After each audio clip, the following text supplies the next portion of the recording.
you very much. First of all, I would like to thank Professor King for the kind invitation. Actually, this is the second time I've been here. Can you hear me well? Yeah. All right. It's the second time, it's my second visit here in Seoul.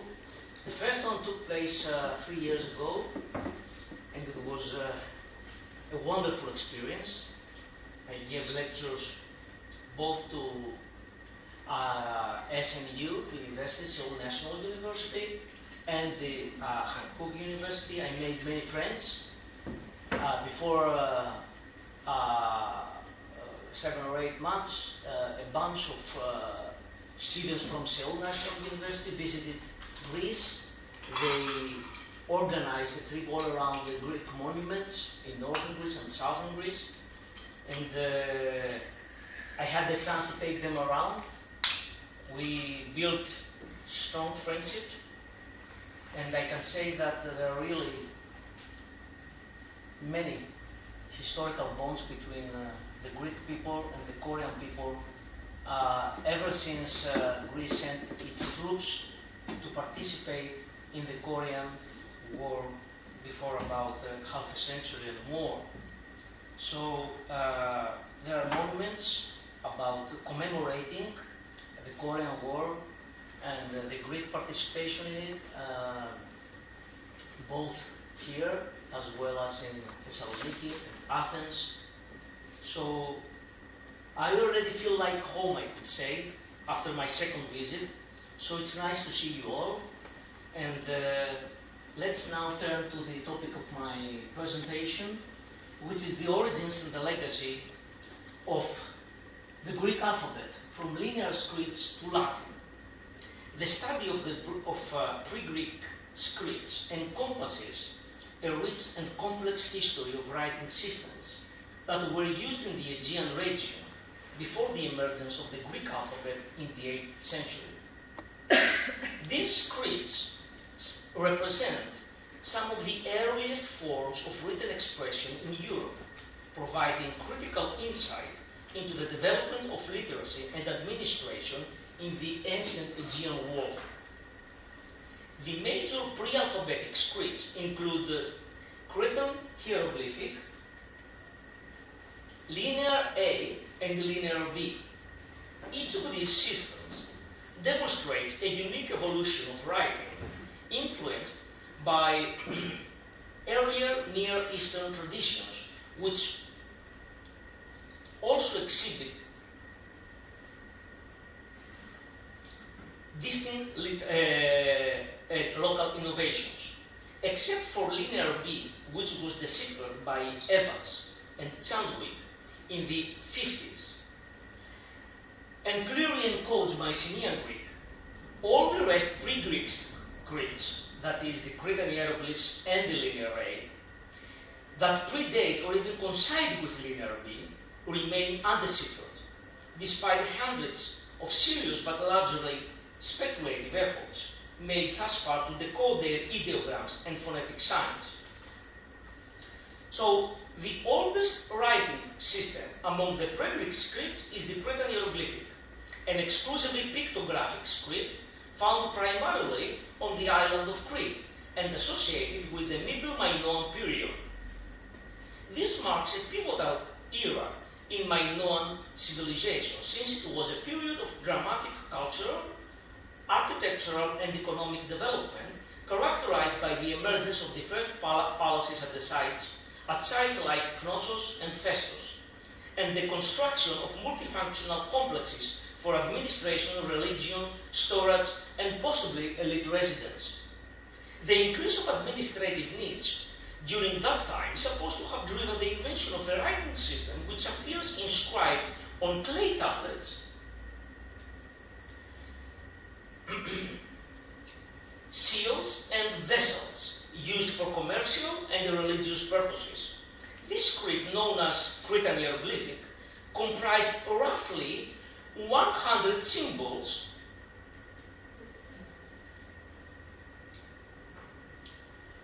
both ideograms and phonetic signs. According to the scholarly consensus, it must have developed independently on Crete. However, it was part of a broader milieu of early writing influenced by Egyptian hieroglyphs and Mesopotamian cuneiform. Today, the updated directory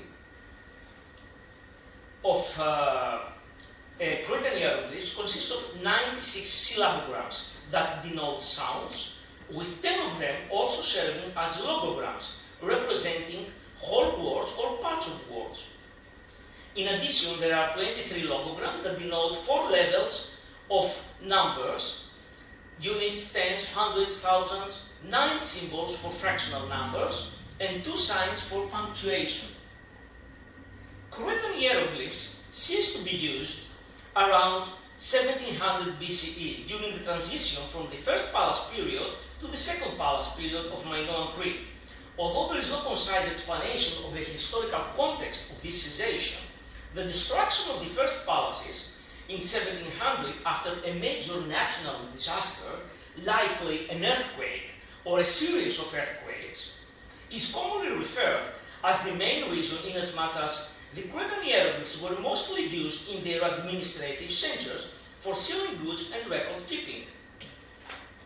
Following the destruction of the palatial complexes, the Minoans embarked on an extensive reconstruction project of their palaces, such as Knossos and Festus. Additionally, the Cretans had to adopt a new writing system for administrative function, and that was linear A.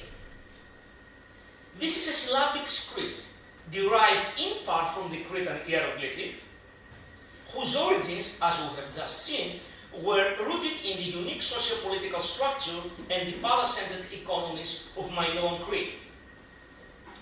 Linear A tablets, however, have been found on other Aegean islands as well, like Kythera, Thera, Milos, and Kea, as well as in the Peloponnese and in Asia Minor, or even in Israel. Compared to the hieroglyphs, at least, which were found on seals, linear A represented a more evolved, flexible, but simplified script that was better suited for tablet writing. Thus, it regularly appears on clay tablets, which survived the fires that destroyed the Minoan palaces, as well as in libation vessels and other objects found in Minoan sanctuaries. Linear A includes around 90 syllabic signs and several ideograms.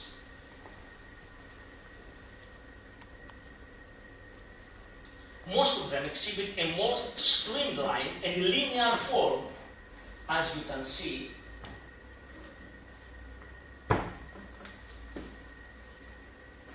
And that was the reason Arthur Evans called them linear A and linear B. However, that said, the language encoded in linear A differs fundamentally from Greek, as attested by the different phonotactic patterns compared to linear B. Linear A was primarily a syllabary, while it included some logograms representing whole words or ideas and numerical systems.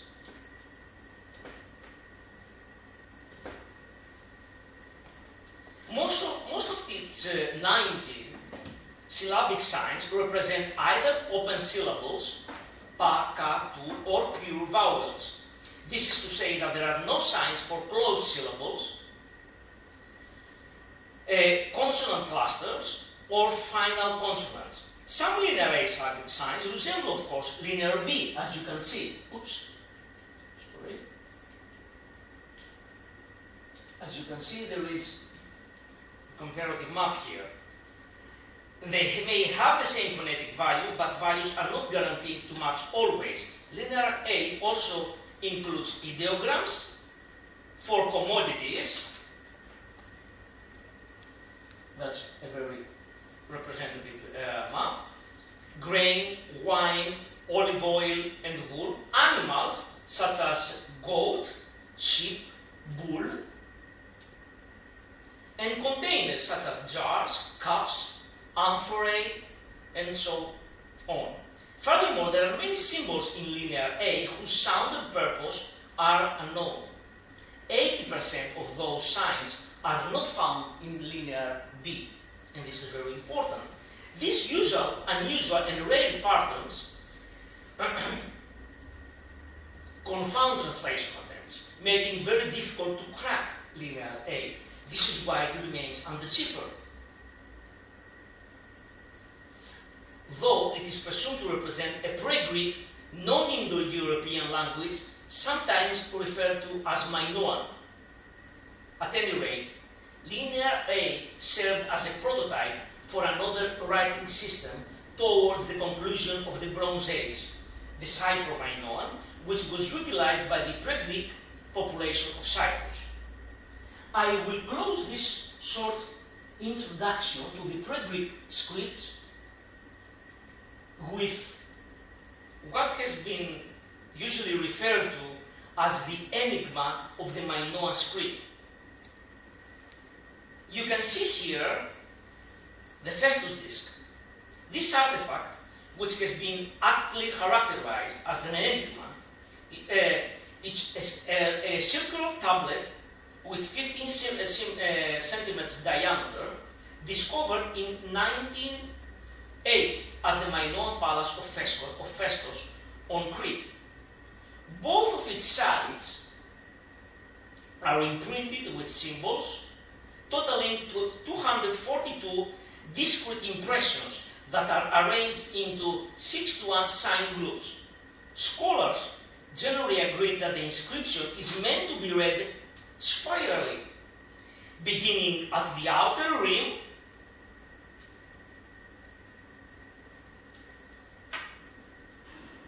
and moving inward. These impressions include 45 distinct but easily identifiable signs of people, animals, plants, and objects.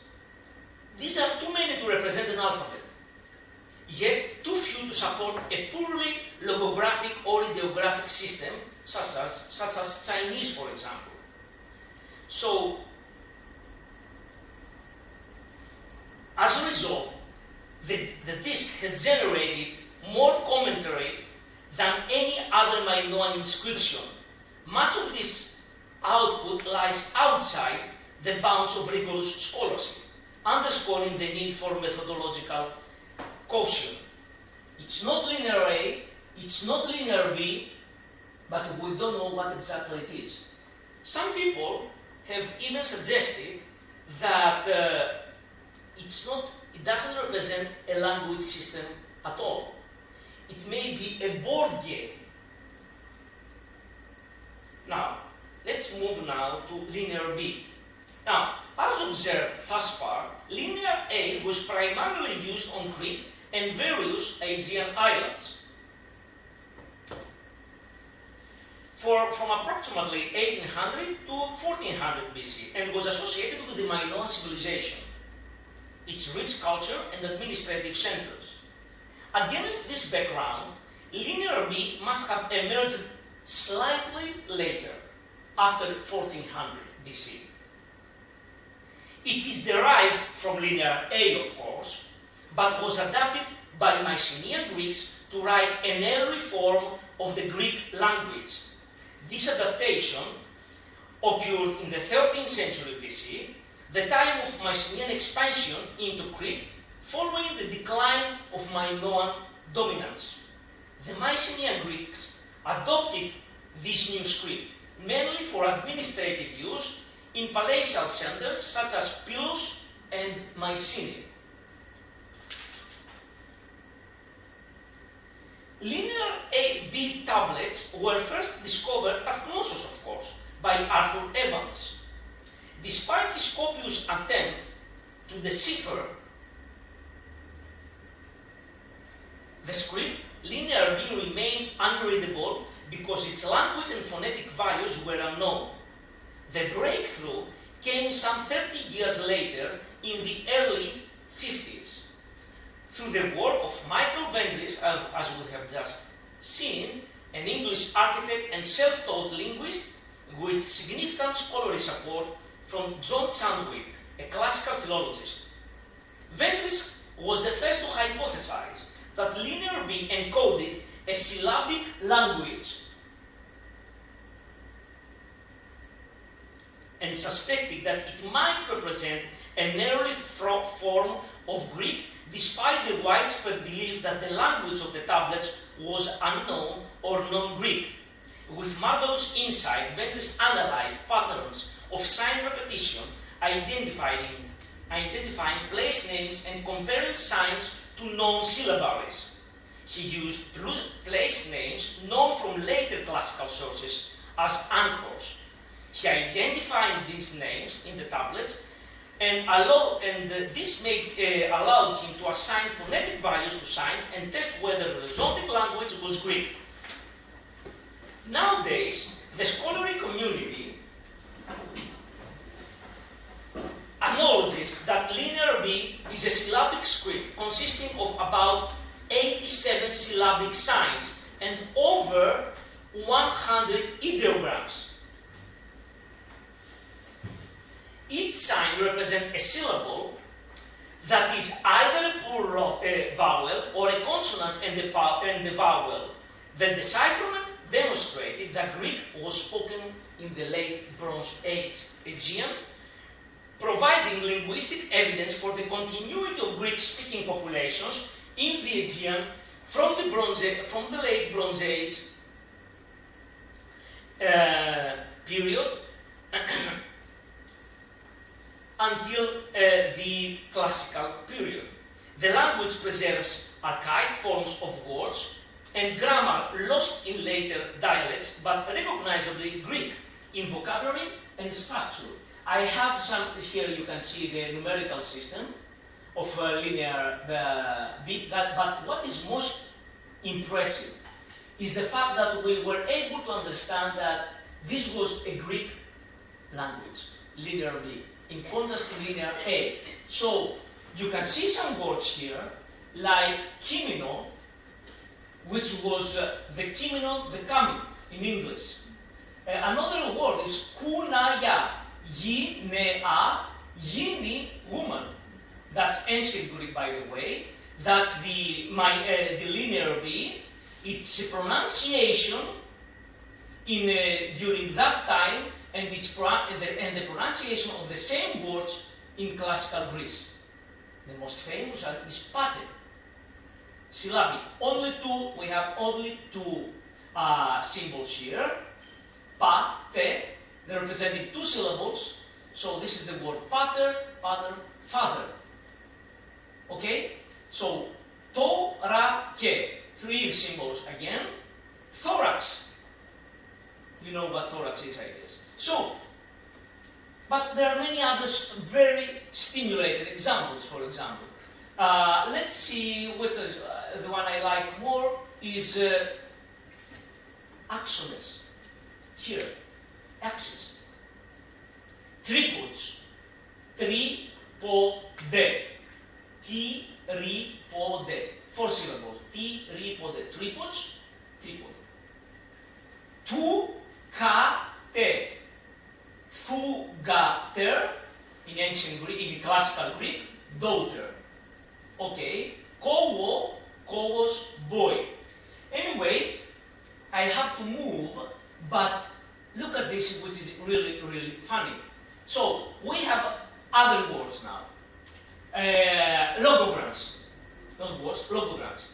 You can see what is the difference. Let's move a bit. Okay. See the logograms. Two dashed lines symbolize male, whereas two body lines symbolize female. So we have the pig, which is, let's say, neutral, we don't know. We have boar with these two lines, two dashed lines, which is the male pig, and we have sow, which is the female pig. We have a logogram for sheep, but if we add to this two dashed lines, this is the male, the ram, and if we add two body lines, it becomes ewe. So we have ox with 2 dust lines, it is a bull. With 2 body lines, it is a cow. Very, very funny. And of course, we have whole sentences, as you can see. Okay, now, as suggested already, linear A appears in a broad array of religious and ritual contexts, including libation tables and offering inscriptions. On the contrary, linear B is almost exclusively administrative. That's why everything has to do with animals, goods, amphora, vases, and all this stuff. So, this indicates a change in both linguistic and cultural practices between the Minoans, linear A, and the Mycenaeans, in terms of how writing was employed. Let's move now to the Dark Ages. In his dialogue, Timaeus, Plato mentions that the Greeks had a writing system before the destruction of Atlantis, but it was subsequently lost due to a natural disaster. The story, as told by an Egyptian priest to Solon, the philosopher, and one of the 7 wise men of Greece, suggests that the Greeks had a civilization capable of writing before a catastrophic event, probably an earthquake, wiped out their knowledge and writing. So, according to this Egyptian priest, Greece repeatedly lost its writing and other cultural memory through catastrophes, while Egypt preserved continuous written records, for example, in their temples. Thus, the Greeks, as the priest says, have the memory of children. Why? Because they may have writing systems, but after an earthquake, after a natural disaster, they lost any written evidence. So they always had to come up with a new writing system. That seems to be the case with the collapse of the Mycenaean civilization, followed by a period that scholars call the Greek Dark Ages. This era is marked by the mysterious disappearance of linear B. Around the 1200 BC, from the Greek world, the intricate script once used for record keeping and communication. As the glittering palaces and trade networks of the Mycenaean world faded into obscurity during the Dark Ages, the landscape of ancient Greece changed dramatically, leading to a profound transformation in society and culture. The Greek alphabet, as we know it right now, began to take shape after almost 5 centuries. That is around 800 BCE, when the Greeks came in contact with the Phoenicians, a Semitic people from the Levant, who had a consonant-based writing system. The adoption of the Phoenician writing system took place during the Greek geometric period, that is the 8th century BCE, when renewed contact with the Near East brought artistic, technological, and linguistic experience. As we all know, both Greeks and the Mycenaeans were famous seafarers and traders all over the Mediterranean. So, this hypothesis is also confirmed by Herodotus, who in his histories has a captivating tale about Cadmus, a legendary Phoenician who brought the alphabet to Greeks, forever changing the course of their written language and culture. Regardless of the much debated accuracy of this tale, the Greeks in the archive and classical era, 6th century BC, 5th century BC, were fully aware that their ancestors had adopted the alphabet from the Phoenicians.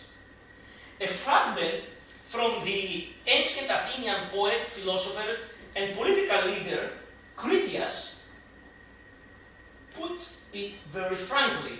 The Phoenicians invented letters. They were speech savers.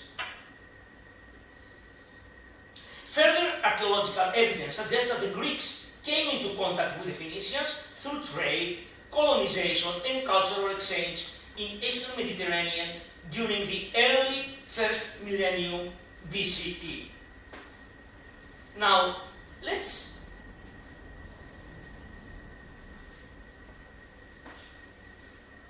mention some very important characteristics about the Phoenician script. The Phoenician script, the so-called abjad, was a consonantal script of 22 signs. Each sign represented a consonantal sound. Vowels were left for the reader to supply from context. The direction of writing was right to left, while early inscriptions occasionally saw boustrophodon as the ox plows. Alternation. It was based on the acrophonic principle. What this means? This means that,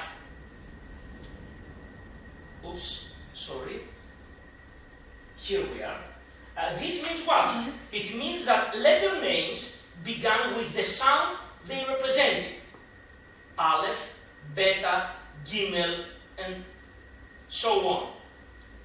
Also, what's most important is that there was no word separation in early usage of this script. Now, let's move now to the most significant innovations made by the Greeks when they adopted the Phoenician alphabet. First of all, the Greeks needed vowel letters.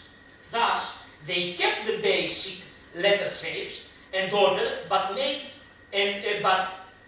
used certain Phoenician consonant symbols to represent vowel sounds, since the Greeks had more vowel contrast, in contrast to the more vowels, in contrast to the Phoenicians. Thus, the Greeks turned Aleph into Alpha, He into Epsilon, Ayin into Omicron, Yod into Iota. Further adjustments were made for Greek consonants. This involved the addition of new letters for sounds absent in Phoenician. Thus we have the letters Psi, He, and F. These were created for aspirated stops, Fu, Hu, and for Psi cluster. Now, like Phoenician, Greek differentiated between vowel lengths. In fact, Greek had 5 short vowels and 7 long vowels, but only 5 letters for vowels. What else? The Greeks reassigned some Phoenician letters to different Greek sounds. Ko became Kopa, and which was later dropped back from most dialects. Another major change was made to the writing direction. While early Greek inscriptions kept the direction from right to left, by the 5th century BC, the left to right direction, which is everywhere spread now, became standard. Finally, unlike Phoenician, which remained primarily a mercantile and monumental script, the Greek alphabet was rapidly applied to epic poetry, pottery, public inscriptions. That's a map of the innovations. Public inscriptions, laws and dedications, epitaphs, and private masks. Now, the oldest known fragmentary Greek inscriptions date back to the 8th century BC. the most famous one is Nestor's cup, the cup of Nestor. This was found in Pithecusae, which was an Ebian colony in Campania, in the island of Ischia. So, what we can see here, we read this inscription from right to left. You can see here the Greek, the ancient Greek, and what the translation says that I'm the Greek, I'm the drink, worthy cup of Nestor. Whoever drinks from this cup, longing for Aphrodite, of the beautiful crown will quickly silence him. So this is the earliest testament of Greek, of classical Greek. And we have the Inohoi, the so-called Diplon Inohoi inscription. This was found not in Italy, but in Athens. It has been transliterated, of course. What it says, whoever of all these dancers now plays most delicately, of him this pot may be given, or may belong. To him it may belong. So that's the second most famous inscription of Greek. Now, as you remember, the first one was found in Italy, in a Greek colony that was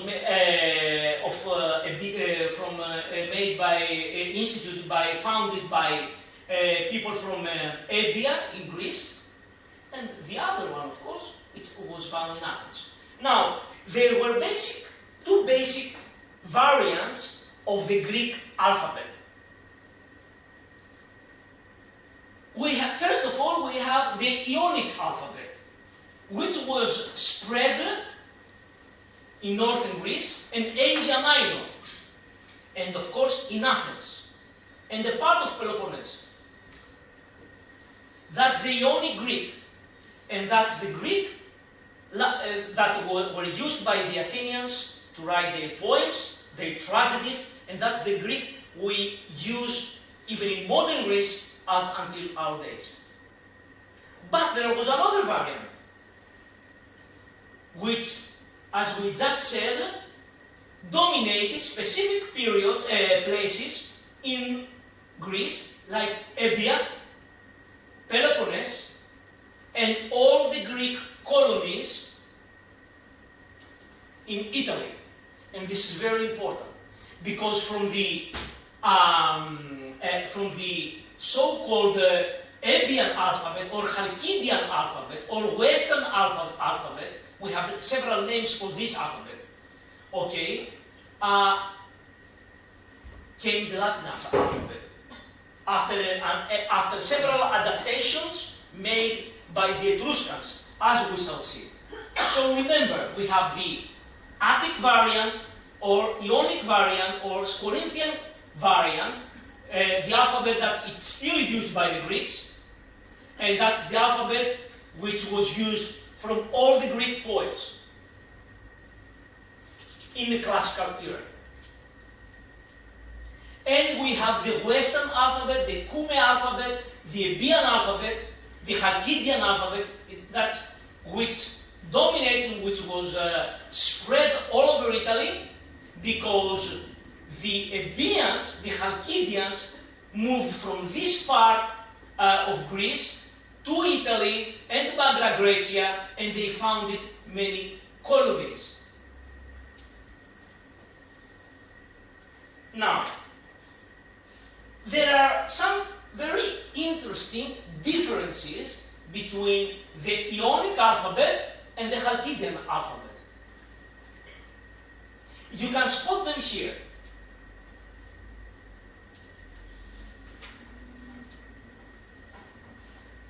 To begin with, compared to the more rounded and modern forms of the Ionic alphabet, here,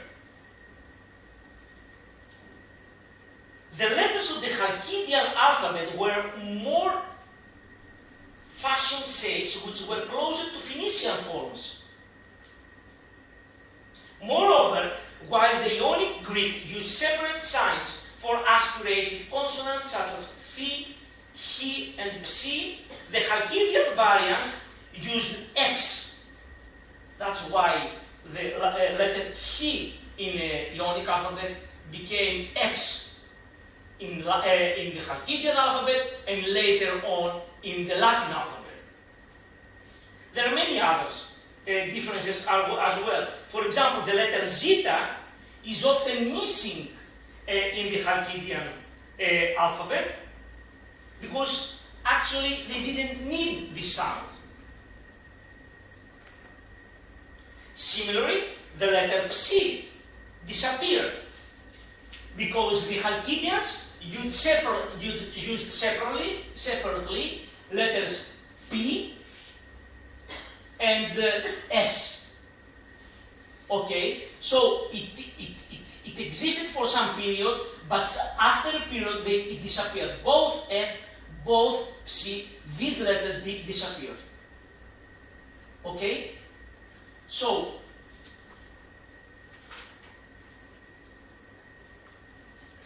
as I told you, the most significant contribution of the Chalkidian alphabet to world culture is in role in transmitting the Greek alphabet westward, which ultimately led to the development of the Latin alphabet and its widespread use today. Now,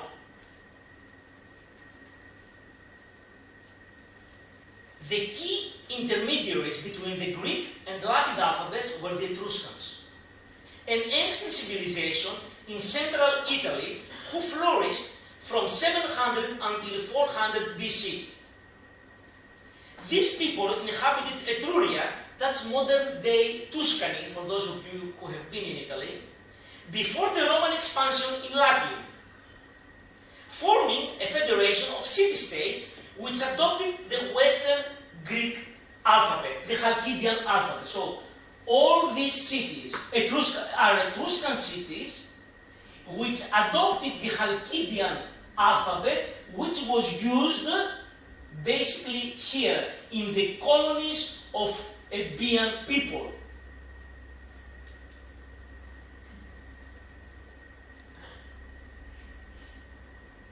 I remind you that Ebian people had arrived in Campania here in the 8th century BC and founded the cities of Cumae and Pithecusae. Pithecusae was the city where Nestor's cup was found. The Etruscans adapted, as we said, the Chalkidian script to their language, which had different phonetic needs than the Greek, gradually dropping some letters for sounds they didn't need. So they didn't need vita, they didn't need delta, because actually there was no v and v sound in Etruscan. Moreover, they modified some other letters, like gamma.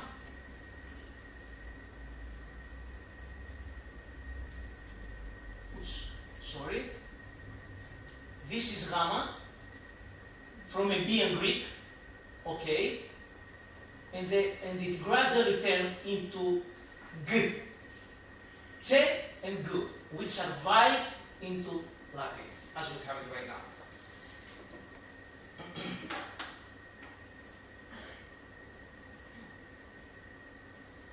Now, there are many other differences as well. The Etruscans didn't distinguish vowel length the Greek way.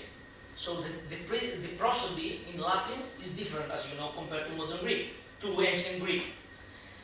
Omega never entered their alphabet, while Omicron was kept but wasn't contrasted with other O. They had only one O, not Omega. They retained, the Etruscans retained eta for her and didn't use it as a vowel, E. Some extra symbols appeared for Etruscan specific sounds like a special letter like the number 8 for F. That said, they also write from right to left like the early Greeks. Now, as we mentioned above, the Etruscan language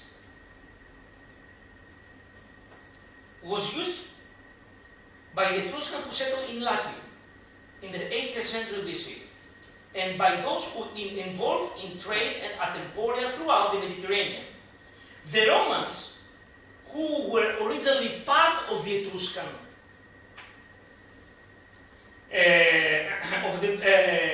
population, and exchange, were in constant exchange with the Etruscans, came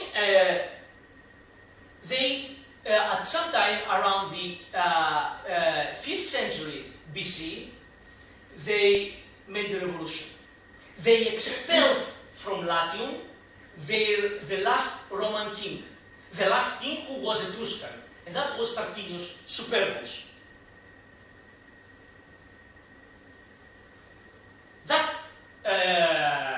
This marked the beginning of the so-called Republican period in Rome.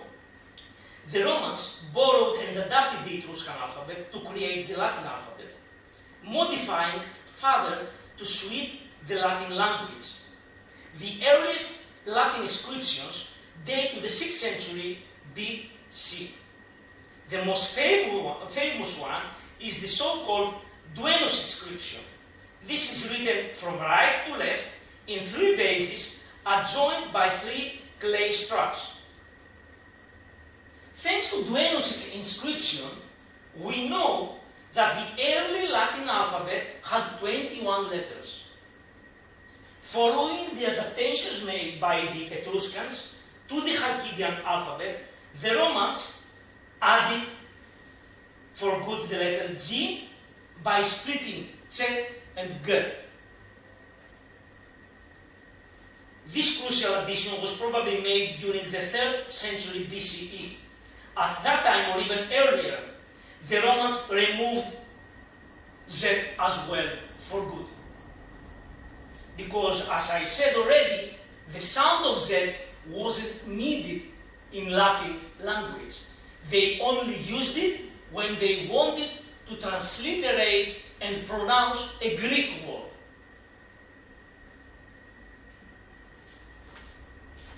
Now, by the late Roman Republic and Empire, the Latin alphabet had 23 letters. The Romans inherited their numerical system also from the Etruscans, who themselves adapted earlier systems from Greek colonists in Italy, using uno, for one, and you can see all the rest numerals, which are very familiar to you, I'm sure. What they also did is that they standardized the numerical system by adding specific numbers. 2 for 2. This didn't exist in the Etruscan. What else? 20. Where is it? Oh, I don't have 20 here. 20 and 200. There was all these numbers somehow were different in the Etruscan alphabet. Anyway, let's move on. Now, the other important thing about the Latin alphabet is that the Romans developed what is so called as the cursive script, an informal handwriting system which they used for everyday purposes, such as letters, accounts, notes, and school exercises. In contrast to the formal scripts used for inscriptions, which all included capital letters, the Roman cursive was a pragmatic and quickly written script. It has a further paleographic significance, not only because it illustrates the dynamic culture and nature of Latin script development, but because it influenced later handwriting traditions in Latin language. thereby becoming the foundation of modern lowercase letters.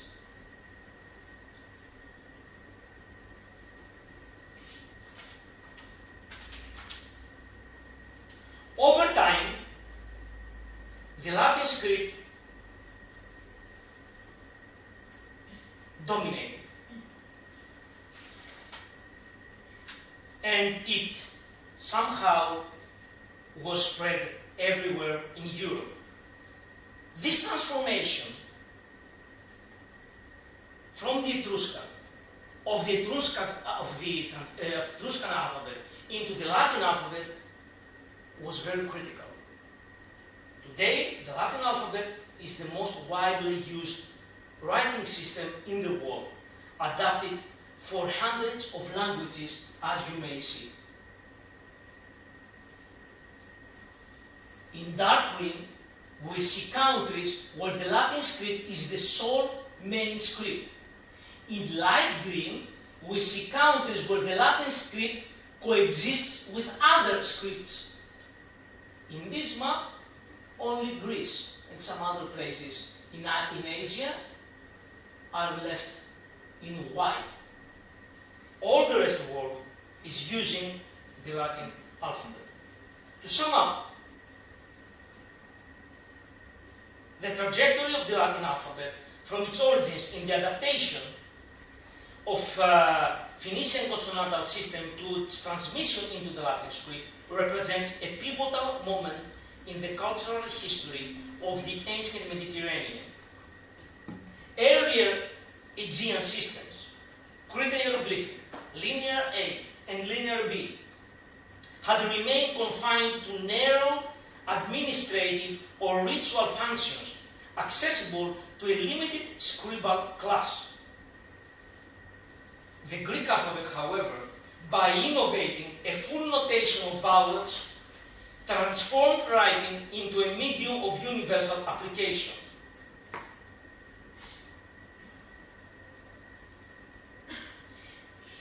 Thus, it became the vehicle not only for record keeping, but also for epic poetry, philosophy, historiography, and law. The diffusion of this system westward via the Chalkidian variant, adopted and reshaped by the Etruscans, provided the critical link to Rome. The Etruscans mediated between the Hellenic and Italic worlds, before the Romans themselves appropriated and standardized their writing system into the Latin alphabet. With this development, Rome inherited not merely the external form of Greek letters, but also the intellectual capital encoded in them. It is precisely in this context that the famous lyric poet Horace once said that Graecia capta ferum victoriam cepit et artes intuit agresti latio.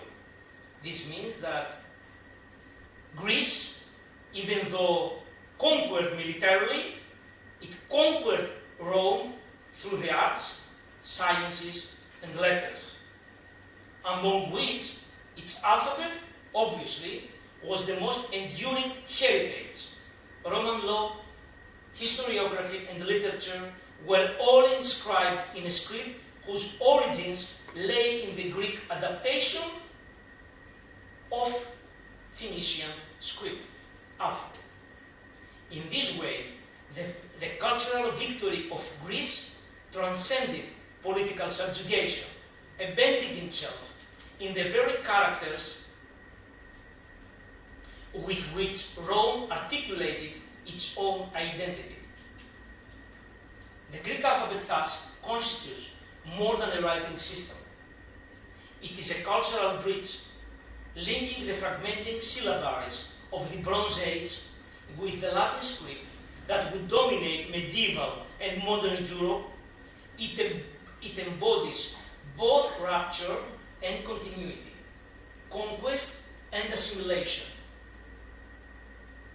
Its paradoxical legacy endures, the voice of Greeks, politically subdued, yet intellectually triumphant, still resonates today in every letter of the Latin script. Thank you.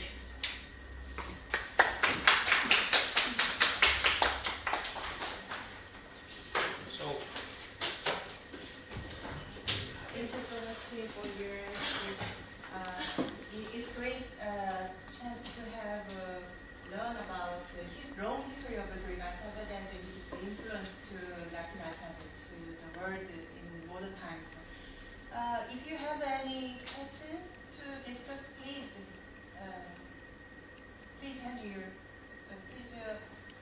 please talk. Yeah. Do you have Mr. Steve Adranti? Yeah. Yes. Do you have a question? I have a question. The last sentence of your presentation was very powerful. Thank you very much. You said Greece, although conquered militarily, dominated the arts industry. Can you tell me that sentence again, please? Yes. Grecia capta, in Latin or in Greek? Or in English? In English, please. In English, okay. Though Greece was captured by the Romans militarily, eventually it subjugated them culturally and brought the arts, that is poetry,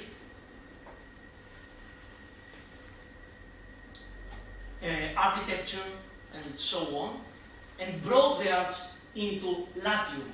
Latium, that is the Italian peninsula. So Greece, though conquered by the Romans, eventually it subjugated them culturally,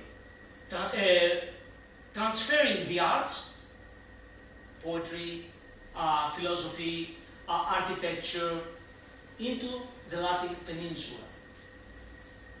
Yeah, it's a famous quotation from Horace's second epistle.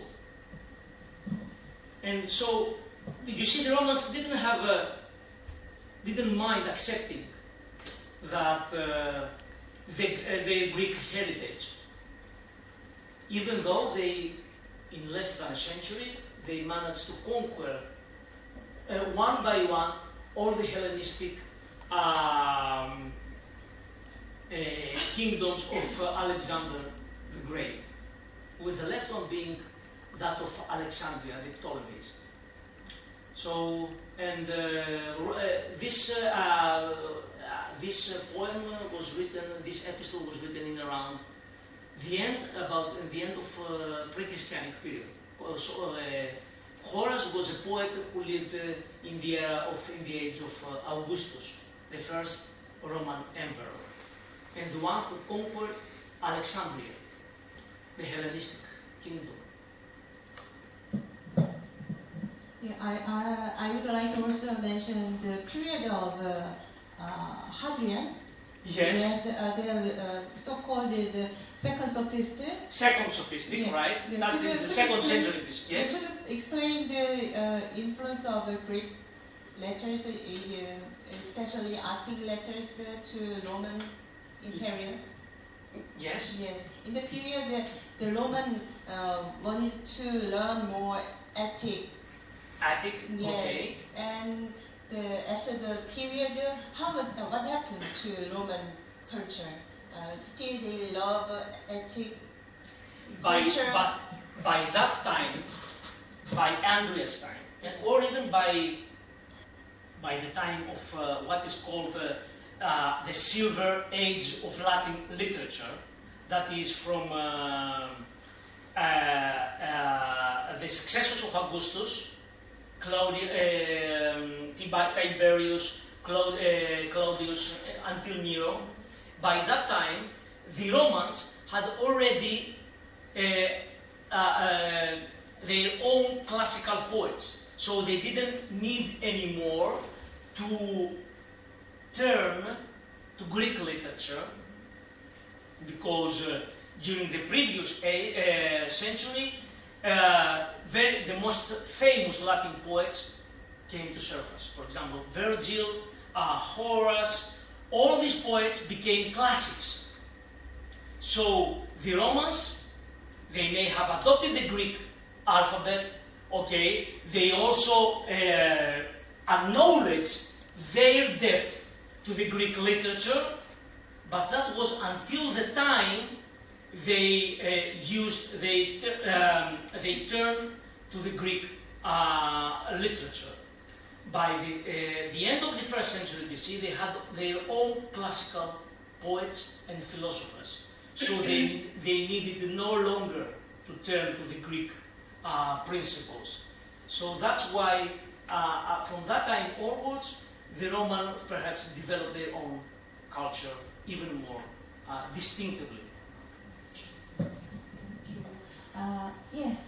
I have a question about, I think it was a time that you were talking about the linear B period, I'm not really sure, but Yes. you said that every time they would have some natural disasters, they would have to come up with a new writing That's style. what Plato says in his dialogue Timaeus. Oh, okay. And he says there is an Egyptian priest there saying that, the Egyptians have a continuous writing system, which was never interrupted. Whereas you Greeks have the children's memory, because you can't remember what you wrote, your writing system before 2 centuries. Because always a natural disaster came and you lost your memory of writing. Right. So that's a funny thing, because actually we can understand this saying if we remember the Dark Ages. From the 1200 BC until the 800 BC, we don't know what happened. Suddenly, linear B disappeared. And the Greeks, in the 8th century, that's the century where the Homeric poems were written, came up with a new alphabet, which was, of course, based on the Phoenician alphabet. Because during that time, during the Dark Ages, we believe that the exchange in the Mediterranean for trading with the Phoenicians was very, very common. So, because of this exchange in maritime trade, they used the Phoenician alphabet to write down goods and whatever was needed, whatever was traded during that time. So they used the alphabet of the Phoenicians for this reason. But we don't know how this happened. We guess that the reason was their exchange with the Phoenicians. So the funny thing is that Plato makes a joke. He accepts that there wasn't any continuous written form in Greek. He already accepts that. He admits that. Whereas the Egyptian never lost their writing system. We had the hieroglyphs, the cuneiform. In Mesopotamia, they always had a writing system. And by the way, the main difference is that the Egyptian hieroglyphs were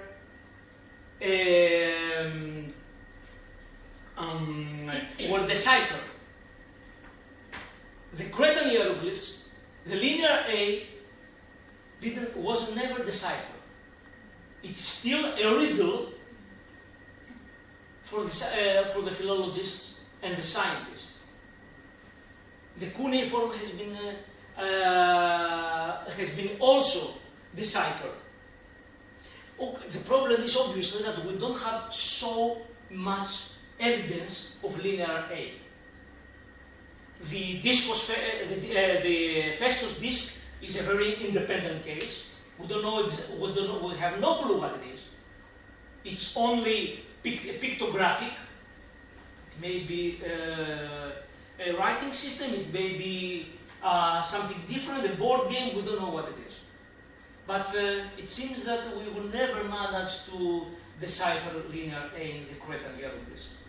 In contrast to the Egyptian hieroglyphs and the cuneiform and the other writing systems which are actually older than linear A. But the more I focused on linear B, I felt that it was really a matter of someone who was really genius to be able to decipher it. That was about 75 years ago. Do you have any question more? Yeah, Professor, a follow-up question on, Yes. on that linear B. You mentioned it was mainly for administrative purposes by a scriber class? Yes, yes. And you showed some sentences that were a little humorous. Yes. Are there any stories or poems or myths or anything more cultural written in linear B, No. or is it primarily? No, only for a minute.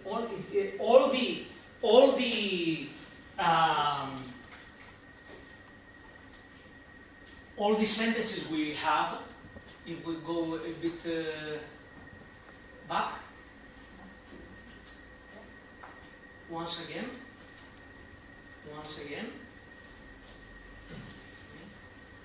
There we are. So this is linear B. This is the most famous tablet of linear B.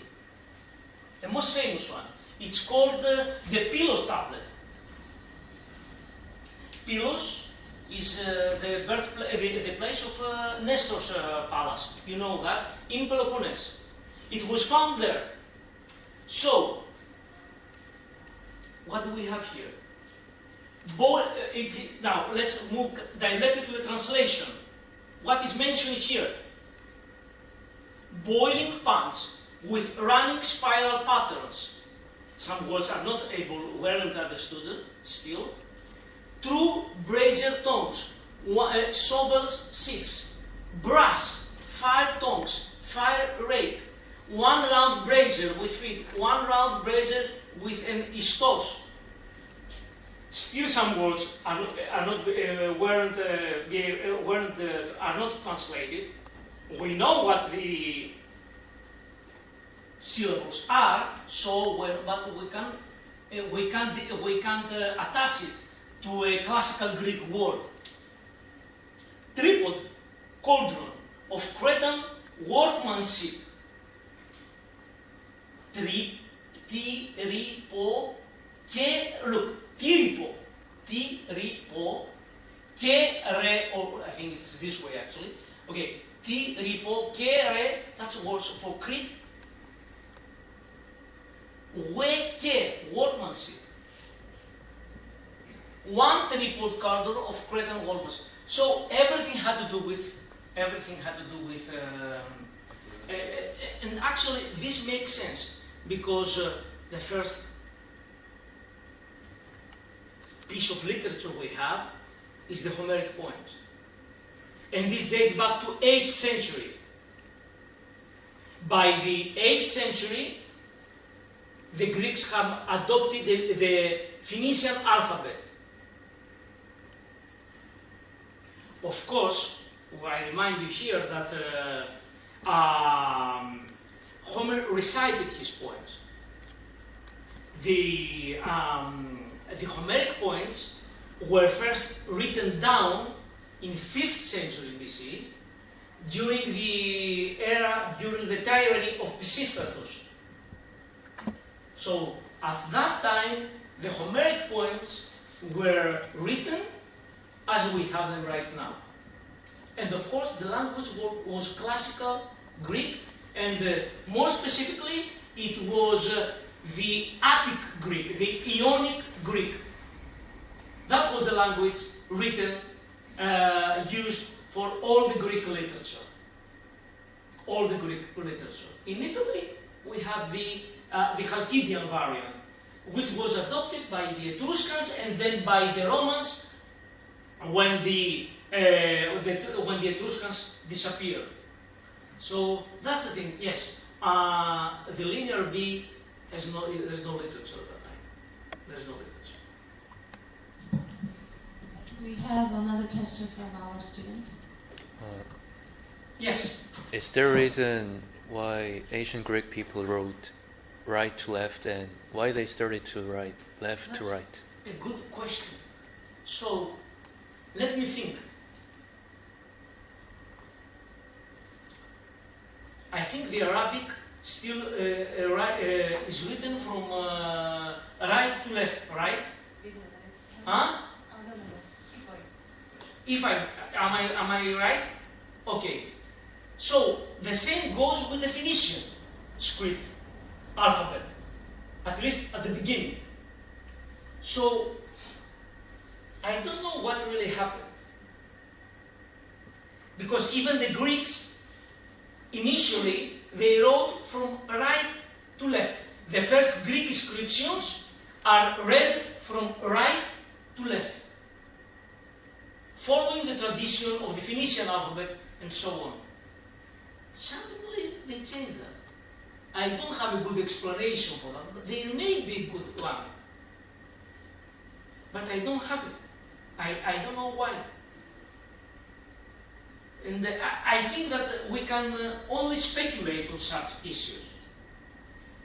Was it more convenient? I don't know. But it was a major change.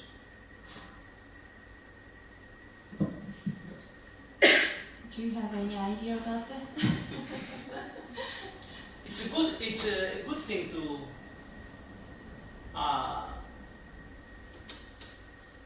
wonder about. I mean, but to ponder on it. But actually, I really don't know.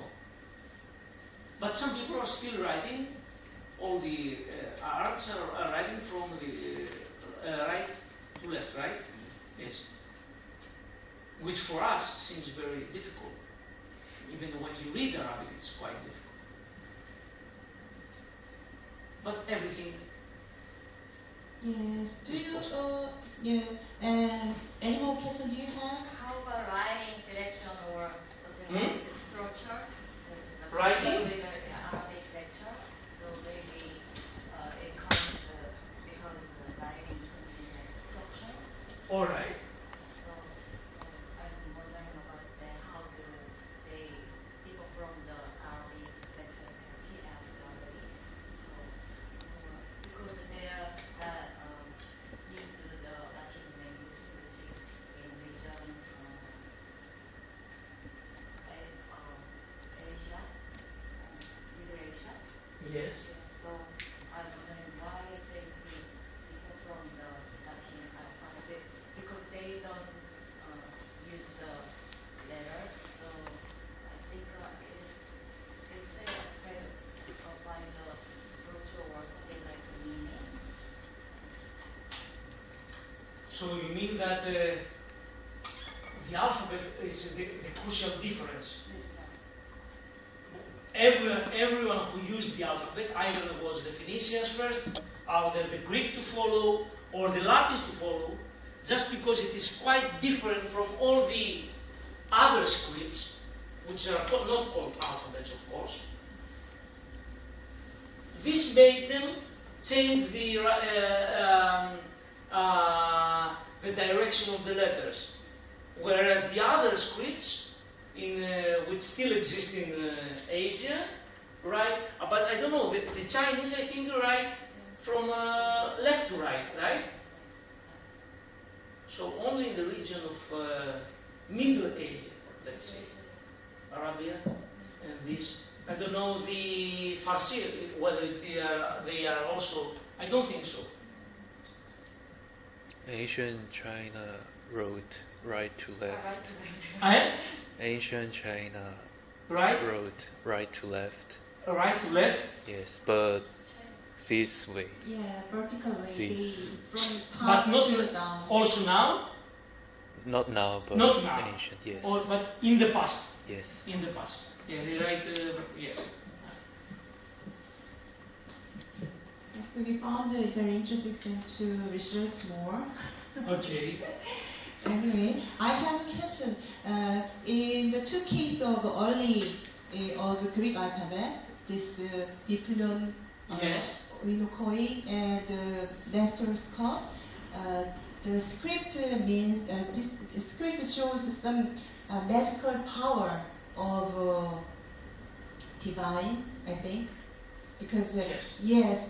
because according to the translation, it means some powers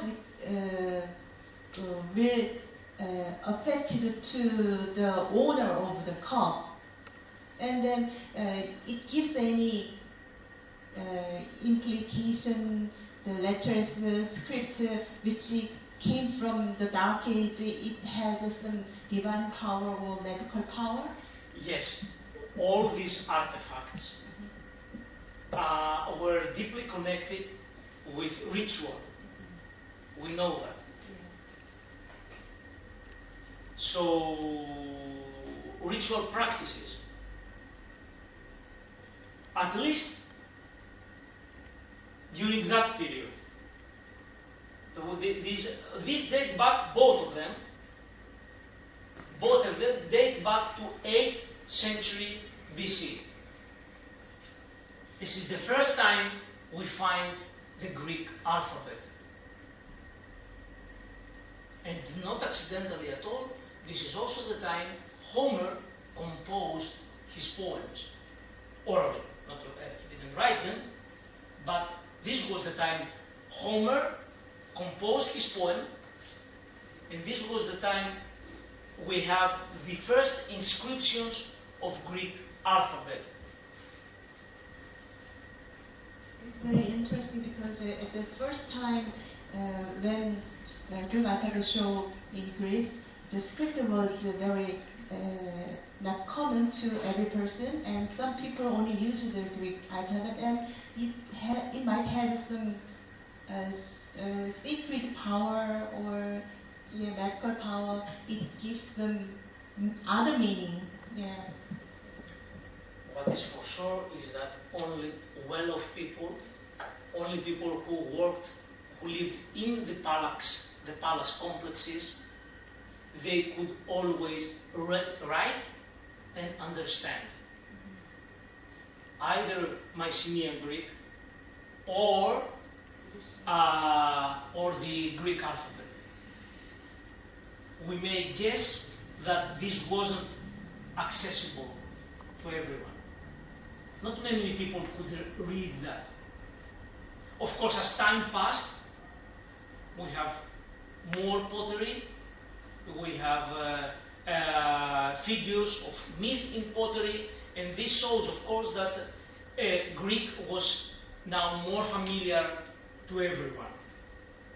But you can see Nestoros is written Nestoros. It's quite the opposite, right? Nestoros. E-me. Okay. Yes? Not about the cup of Nestor, but the previous one. All right. The Inohoi. Right. What is the name of that specific inscription? Then what is the name of it? Is that the name of it, the title on top? The Inohoi inscription, it's called. Okay, so I'm curious if they... The Dipylon inscription. Actually, it's the Dipylon inscription. And the cup of Nestor. So, whenever someone talks about this thing, they want to have the first specimens of Greek. So this specific one, the scripture on top is gender specific, right? So we know it refers to a man, right? Mm-hmm. Because the English translation says Os. Of him. Os, yes, os νυν ορχιστών πάντων. Right. Αταλότατα παίζει του τόδε. Now, well, obviously, os refers to a man. Right, so I wanted to ask if there's any type of scripture from that time that would relate to a woman. It depends only to a goddess, I guess, but not a woman. I remind you that... That says a lot about the culture. Yes, it's about the cultural tradition of that time, because only Sappho is known to have composed poetry in the pre-classical and classical period. There was no other woman. There is no other woman registered in the history of classical literature, mostly in ancient, to have composed poetry, with the exception of Sappho in Lesbos and so on. So this scripture says that the pot belongs to him, right? So that also explains Yes. That it's definitely about a man because women didn't own a lot of things back in the day, right? And Yes. also they were not taught how to write They or read. weren't taught. Yeah. As I know, Yes. there are some cases after two centuries later. There is some cases which belongs to woman, which was found in Etruria, Kumae. Yeah, there's a case of some lava straw. Lava straw? Yeah, which belongs to a woman who married with three men. Okay. Yes. Because the alabastro had the content was perfume, right? Yeah. Yes. Yeah. So this, of course, could they could bear a name, a female name, Right. of a mythical figure, of a heroine. This could happen. They could refer to a woman, but we know that these people, all these artifacts, first of all, were constructed by men. Yeah. For men. All these amphorae, they bear the names of their painters and stuff. Wow, we have a very hot discussion. Yes. Do you have any more? Okay, please. Were there abstract nouns in linear, like love, trust, like etc.? Abstract nouns. Abstract? I couldn't hear very well. He's asking if there are abstract nouns in linear B, I guess. Linear A and B. Abstract Like nouns? love or Yes. trust. No, No. probably not. Only the names of pottery, artifacts, animals. What else? Measure units, and that's all. We don't have abstract ideas on things that. That's why they needed writing, Right. to be able to do trading, sell goods and buy goods. That was the original use of alphabet. To express the expression of abstract ideas, of feelings, of emotions, came too much later. First of all with Homer, but basically in a pre-classical period, which is the 6th century, when we have the development of lyric poetry. 6th century marks the development of lyric poetry, and then in the 5th century, the golden age of Pericles, of Athens, we have the tragedy. But until that time, obviously, we didn't have any more abstract nouns. By the time the Greek alphabet appeared, it marked the beginning also of literature, but that didn't occur during linear B. There is a site, you can look for it. You can write even your name, and it will be transliterated into linear B. Did you know that? What is the site? You can Google it. Google it. You can write any word, and it will transliterate it for you in linear B.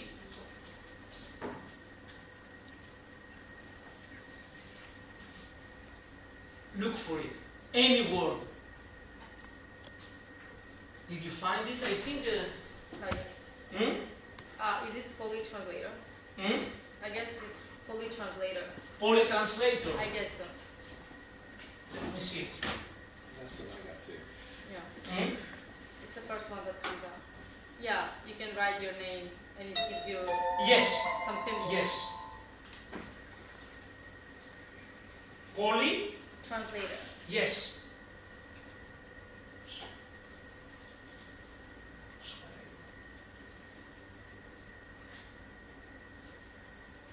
Okay. Poly. .com.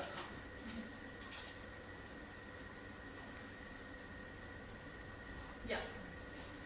There you are. So we, where is it? But no, in linear B. I wrote translate anything to linear B, and this what came up. Yeah, mine is linear B. I think, Professor, the one that you choose is ancient Greek, that's why. If you just translate anything to linear B, it will come. Okay. Ancient Greek or modern Greek to linear. I don't remember if it was this one, but I showed it once too. It's that one. It works. Yeah, it does work. Linear B, this is it. Okay. Linear. Linear B, Latin to linear B. Linear B to this is the transfer. So if I wrote my name,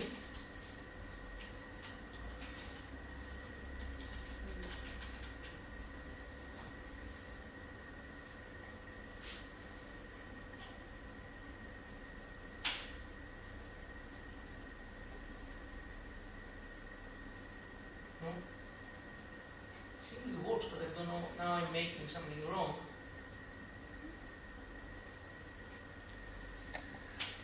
No.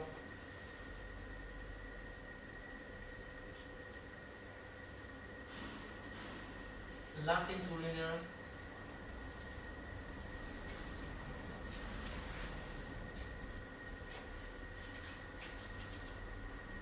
I don't know why it doesn't work here now.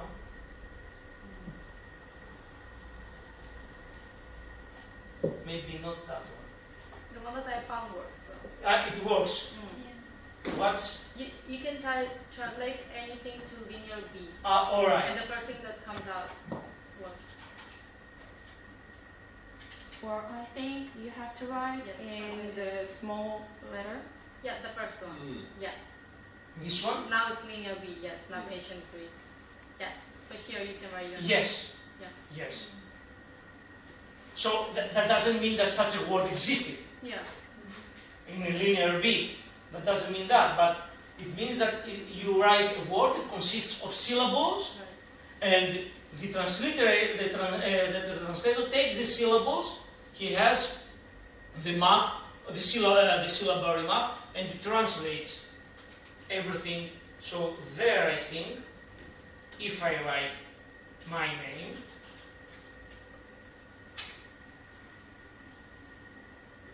no? Yeah. No, there it is. Quite long. Why can't we make a tattoo with that one? That's great. But if there can be, of course, it can give you a true word that exists, perhaps. This may be a real word, triple, because we know it existed. Or something like that, triple. Sorry, yes. It's very interesting. You can write linear beta. Yes. Yeah, we can read. Anyway, the time is up, I think. But finally, I would like to have a small question.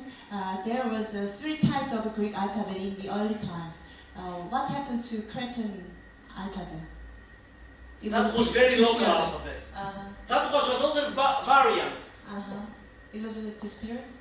Yes, I see. it was absorbed somehow. Okay. But the most basic variants were the Attic, the Ionic, and the Chalkidian. There are another 2 or 3 variants as well, I think. see. Yes, the Cretan and the Corinthian, I think, and what else? Anyway, but these were limited to specific regions. The Ionic was widespread in Asia Minor and Greek mainland, and the Chalkidian alphabet, the Western alphabet, was spread in Italy. Anyway, thank you. The time's up. Thank you for your participation in the discussion. As a classical archaeologist, it was a very interesting theme. I wonder always how came up Greek alphabet, and in the early time of Greek alphabet, how the letters spread to Greek word, and it was my after interesting theme. Thank you for your interesting lecture and having time with us today. Thank you so much.